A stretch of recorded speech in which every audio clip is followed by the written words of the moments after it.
Hi everyone, welcome back to my channel, Make a Destination, or if this is your first time here, welcome. Wow, it has been a long time since I've recorded a video. I feel like it's been ages. So first of all, I apologize that I have not even been consistent.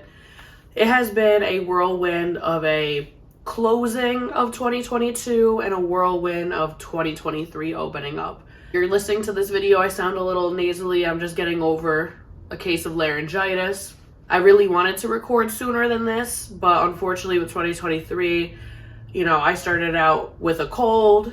Then I unfortunately got stomach bug or food poisoning. I'm not sure which one it was.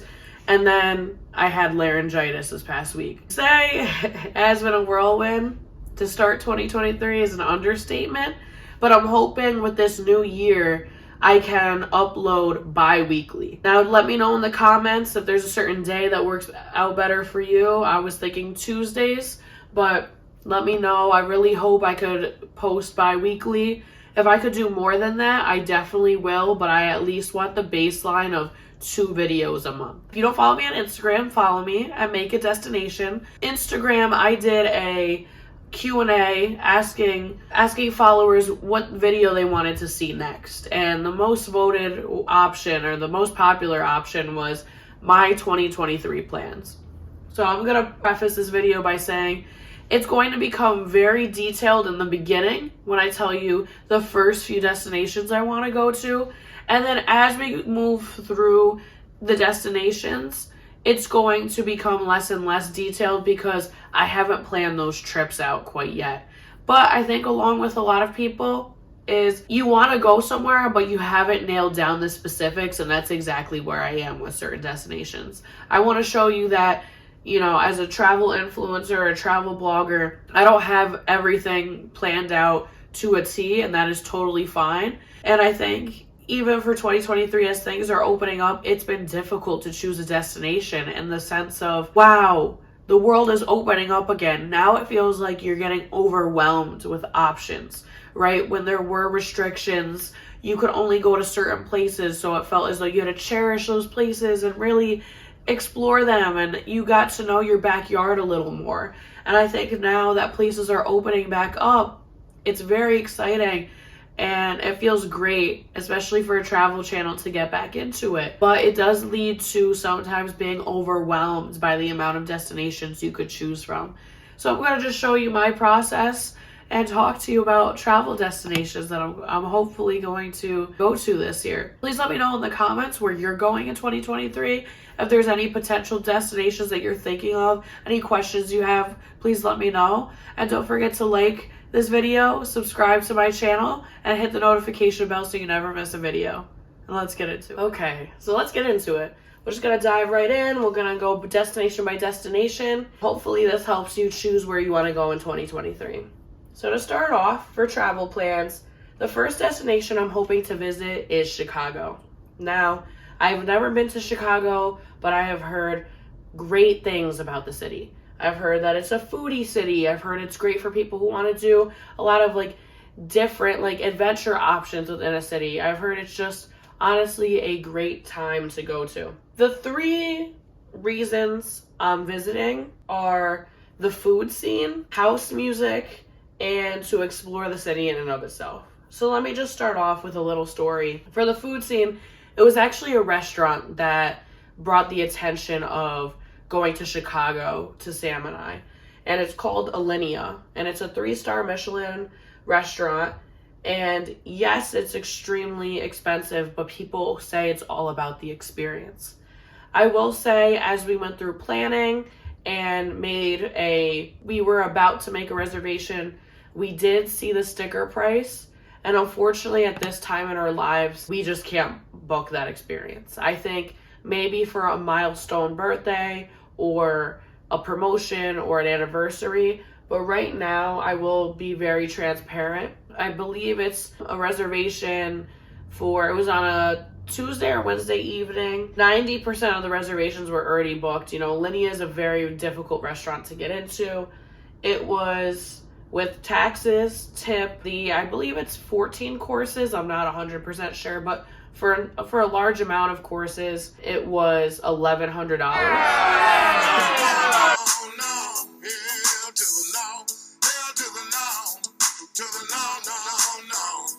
I'm in my early 20s, and I think being early in my career, there are times where I really want a once-in-a-lifetime experience and want those moments where you're like, wow, like, I might not ever get an opportunity like this, so I might as well do it. I have moments like that, but I also have moments where I'm like, I need to be fiscally responsible. What can I do with that one moment that costs so much? How can I not better use, but just use the experience differently, if that makes sense? If anybody has been to Alinea, let me know. If you've ever looked into going to a Michelin star restaurant, don't let that scare you off. Alinea is a 3-star Michelin restaurant, and from my research, there are tons of 1-star Michelin restaurant and 2-star Michelin restaurants. So it's not only for the Michelin star, it is for the experience, but unfortunately, we just weren't able to book that experience this time. Hopefully, sometime in the future we will, but I did want to be very transparent in the fact that sometimes when you travel, there are things you want to do or experience, but then you see the sticker price or you see whatever the case may be, and it doesn't work out, but that is okay. It is okay. There's still a huge city to explore, numerous restaurants, so on and so forth. So we're very excited to explore the food scene, right? Chicago dogs, deep dish pizza, and any other restaurants that come our way. So we're very excited. House music. That's the second point. Now, I've been debating making a video about like the history of house music. There's a debate of where house music originated, and many people say it's Chicago, but many people say it's Detroit. Either way, they were the mecca, right? The birthplace of house music, and so I really want to explore that within Chicago. I'm very passionate about electronic dance music, and I think that would just be a great experience to go to one of the birthplaces or the birthplace of house music. And lastly, we just want to explore the city. We've never been. Honestly, every city I've been to is either on the east or west coast, so to kind of see a Midwestern city, I'm extremely excited. Some things we're thinking about doing is the Chicago 360 tilt. If you've ever seen it, it looks like a lot of fun. It's basically like one of the tallest, if not the tallest building in Chicago, and there's this level or floor of an observatory, and you get on almost like a ride simulation thing, and it's like a window, and you tilt forward. It's supposed to, be very exciting and thrilling. So we want to do that. We want to see the Garfield Park Conservatory and the Robbie House tour, which was designed by Frank Lloyd Wright. So we're very excited to explore the city. In terms of hotels, I think as we've done more research, and especially because Alinea fell through in terms of us creating the plans, we realized that there are so many good restaurants in the Fulton Market neighborhood. For some reason, every restaurant that we looked up that we wanted to go to or that popped up on our Instagram was in the Fulton Market neighborhood. So we're thinking about staying there. That really helped us choose the neighborhood, because if we keep wanting to go out to eat to restaurants there, we don't want to have to Uber every time. Well, we want to use either public transit or be able to walk, so it'd be perfect to stay in that neighborhood. So we're thinking about staying at Citizen M, EMC Squared Hotel, which is a part of the Autograph Collection, or Hotel Moxie. So the reason why I'm thinking about staying at these 3 hotels is first off the price. At the end of the day, there's a budget you want to hit for a smaller trip, and so for about 4 nights they run around $800 to $1,000 for the amenities they offer. Again, that is a little higher than the budget price point, but it's less than the luxury. So it's kind of like a mid-budget luxury price point. Again, a lot of cities, their hotels are extremely expensive. I remember looking into New York City, and for 3 nights it was $1,200, just to give you some context. So, no matter where you travel, the prices have gone up post certain events, but I honestly think $800 for 4 nights really isn't that bad. And I am not one, I think I've talked about this on my channel, I'm not one to stay in my room as a traveler. I want to go outside. I want to see the city. I want to go out to eat. I want to see a show. I'm not one to just stay in the room for a certain amount of time. And so I think, yes, do I love a beautiful ambiance? Do I love exploring the hotel itself? Yes. But It's not necessary for me. As I get older though, like I just said, I do realize that I like exploring hotels. And if they do have a bar or some sort of like clubhouse or nice amenities, I really try to utilize them, because with Airbnb, and I have changed my stance on Airbnb, but Airbnb sometimes doesn't offer the same amenities, and so I really feel luxurious in a hotel. I really feel taken care of, and I want to experience that relaxation that comes with a hotel. So secondly, I chose these hotels because I want to stay, you know, in the Fulton Market neighborhood area, but also in the downtown Chicago Loop area. It's close to a lot of restaurants, nightlife, and Lake Michigan. I think as a first-time traveler to Chicago, I sort of want to stay near the touristy area. I kind of want to be where there's a lot of things to do. So if there's a day that I don't plan, I could literally just go out of the hotel room and just walk around and see what's around. And lastly, I am tired of Airbnb. I think I mentioned this in my summer videos, but I am tired. It could be a whole other video, to be honest with you. But long story short, I am tired of booking Airbnb and having a chore list that is the size of a child's list for Santa. It is ridiculous that when I'm on vacation, I don't mind helping out, right? I don't mind taking out the trash or cleaning dishes. But when the list starts looking long and I'm paying a cleaning fee, I think it's extremely unfair for somebody to ask, oh, do the dishes, put them away, put the sheets in the washer, start the washer, take the trash out, put the towels here, do A, B, and C. And it's like, I'm trying to relax. It actually gives me anxiety when I check out, because you're not only anxious because you have to make it to the airport or get to wherever you have to be on time, make sure that you have all your items, make sure that you have, you know, kind of everything in line. But now you have to worry about, did I do the chores? Because if I miss one thing, then I might get a bad review from the owner. So I think that's why I have switched to hotels. There's something luxurious about staying at a hotel. Housekeeping cleans the room for you. I tip them extremely well. And so I don't mind paying for something if it's done well and done consistently. But after I leave an Airbnb, I don't know if that $250 cleaning fee was utilized. You know, maybe when I first arrived, like, it was extremely clean. But again, it's like, I don't know if the full thing was utilized. So anyways, could be a separate video. If you're tired of Airbnb, let me know in the comments. If you disagree with me, let me know why. But I think that's why we're mainly sticking to hotels for Chicago. So that's the first destination we're thinking about going to. If you have any recommendations, let me know. And now we're going to move on to the second destination I'm thinking about going to. All right, so the second destination I'm thinking about going to is New York City. Or Denver, or another location. Not 100% sure yet. I am 70% sure it will be New York City.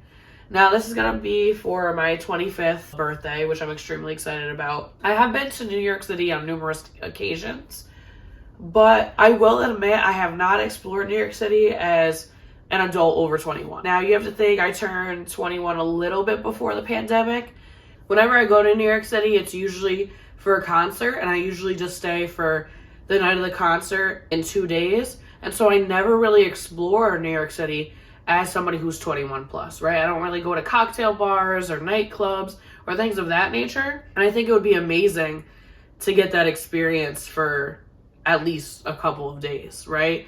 And I think specifically, I originally wanted to explore Manhattan, but I think as I've done some preliminary research, I think I'm leaning more toward exploring Brooklyn. But let's get into the main reasons why I'm going. And I think this is extremely important as a traveler, is to understand the reasons why you're going somewhere, right? Is it to relax? Is it to restore? Is it for an adventure? Is it to meet friends? Is it for all the above? I think once you figure out the reasons why you want to go somewhere, it makes it easier to choose a destination. Well, mainly visiting for the food scene. I've always wanted to experience the High Line, and it would be nice to relax, but also explore the club scene. Obviously, with New York City, there are many places you could choose from when you go. Maybe it could be a Michelin star restaurant like we were thinking for Chicago, right? But honestly, I just want to find really chill, cool like speakeasies. I've seen a lot of things on Instagram, and I think I need to get better at using Instagram Reels, especially for travel, but I've seen all these like cool like speakeasy bars and clubs, and I think it would be extremely fun to explore those. There's also just upscale casual places. I think in New York City, even the street food, it's like the street food tells a story in and of itself. So I'm excited, obviously, for the food scene. Again, I've always wanted to experience the High Line. I've heard so much about it through social media. I think myself being an urban planner, understanding the development process of that, the purpose, the fact that it incorporates green, just urban greening, I think is going to be interesting to see. And lastly, I think it would be awesome to have a relaxation day and go to a spa during the day. Just spend time in a bath, getting a facial, whatever the case may be, and then going clubbing at night, right? Like resting and restoring during the day, but having an adventure at night. Again, New York City is a city that never sleeps.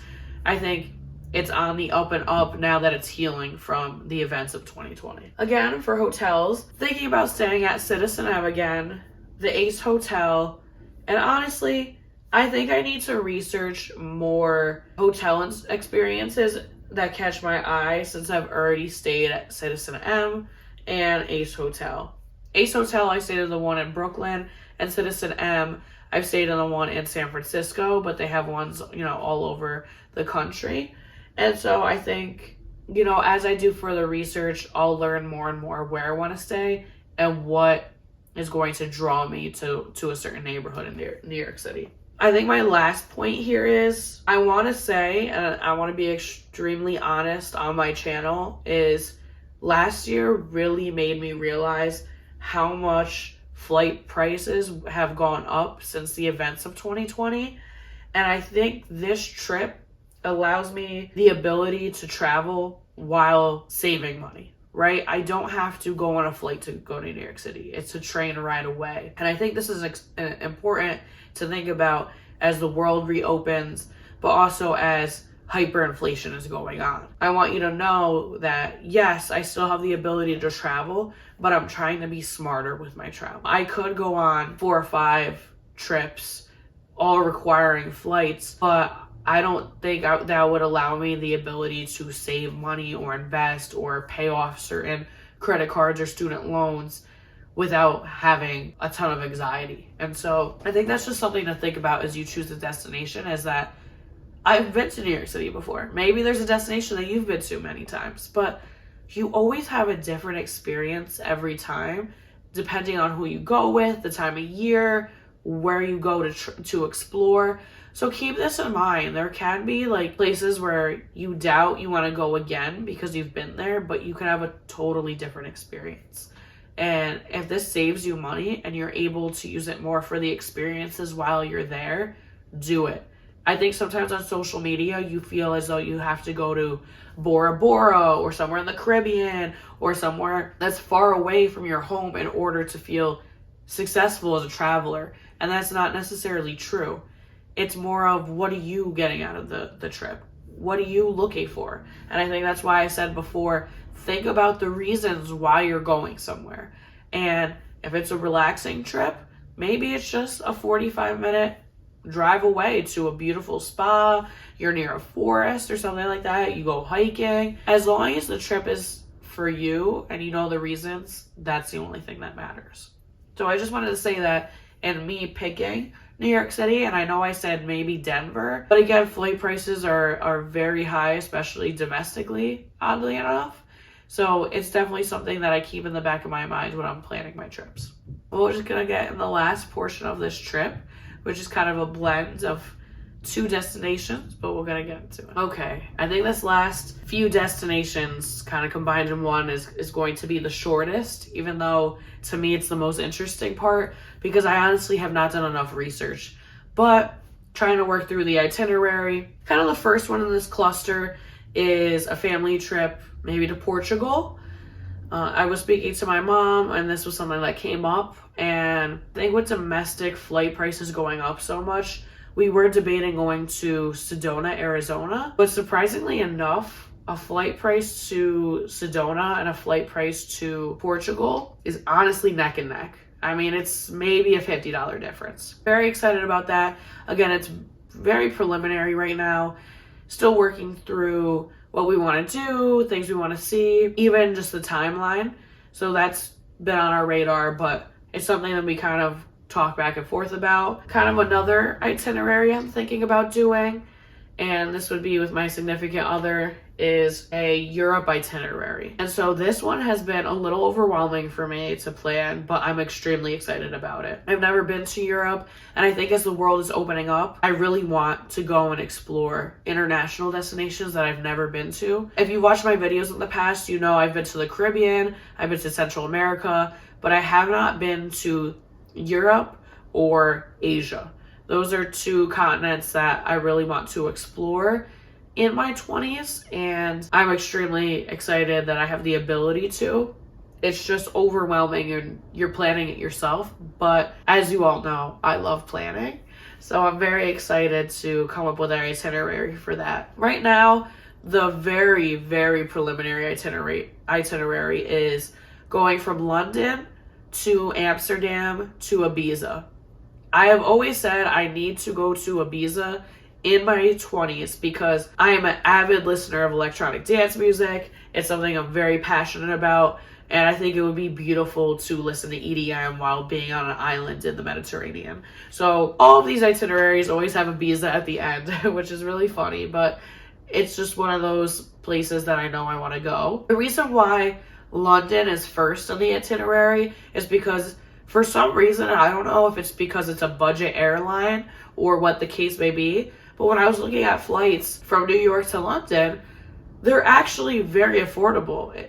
It's almost cheaper to fly to London than it is Austin, Texas, Nashville, Tennessee, any domestic destination, which is very odd to me. I think London would be a great place to go to for my first time in Europe because it's similar to the United States and the fact that there's not a language barrier, right?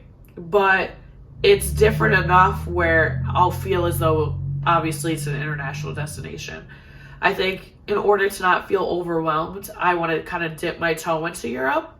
And I think something as a passionate traveler that I have to constantly tell myself is this destination will be here, right? Like, you don't have to do Europe in one trip. You're not going to see Europe all in one trip.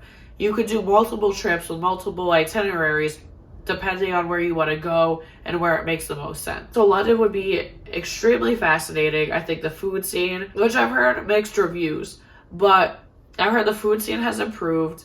There's lots of different historical aspects to see, sites to explore, and also once the flight from New York to London is very affordable. I think those things really intrigued me. And then Amsterdam is another place I've always wanted to go because my favorite DJs are actually from Amsterdam. But I also think from an urban planning perspective, they are able to put the pedestrian first. And I think that's an interesting mindset, right? Whether you're walking, cycling, it's one of the cities that relies on, in my opinion, cars the least. So I think it would just be nice to spend 2 or 3 days there, maybe go to the Anne Frank house, try the food, go to the coffee shops if you know what I'm, digging at there.